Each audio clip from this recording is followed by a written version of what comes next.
Well, it's nice to see hometown face at Warped Tour 2014. Watsky right now with B-Sides on Air. How's it going? Going great, man. Day 8, we're kind of getting into the swing of things, and like you said, this is my hometown, so I'm really excited to be here. There are a lot of hometown artists this year. You have K-Flay, you have Story So Far, yourself, and so forth, right? Have you guys interacted at all yet or anything? I haven't met Story So Far, although I've heard great things about them, but K-Flay's on our stage, and I actually came into Warped Tour already a fan of hers, so yeah, I've gotten to know her better. I'm a really big fan of her music. Her new album's great, and there's a lot of like support on our stage and also support amongst other Bay Area people, so it's awesome to see. You have a new album coming out in August, All You Can Do, and you've released a couple of trailers. You've given people a peek inside to the studio. What are the different things that you're going to do different this time around with this album?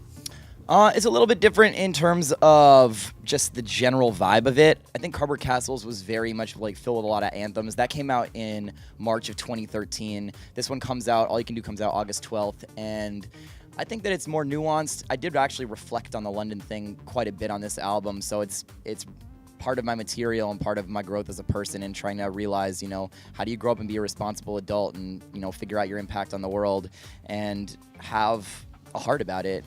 The Warped Tour has evolved over the years from just a punk rock scene, you know, dubbed as the punk rock summer camp for kids, but now it's hip hop, it's R&B, ska. It's, you know, ska's always been involved, but you know, it's definitely evolved into just more than punk rock. What other genres of music do you gravitate towards?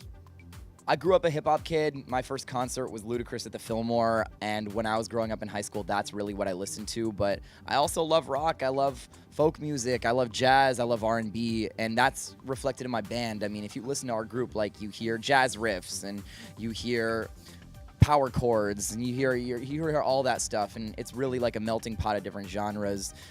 You know, we're interesting here because I think we don't really fit in at Warped, but we don't really fit in anywhere. I mean, we played Rock the Bells here at Shoreline too, and so it's our greatest strength and weakness. It's like we can't be pigeonholed exactly into what the core audience of Warped is, but because we have so many different elements, I think that, you know, whereas we don't completely fit in anywhere, we kind of fit in everywhere.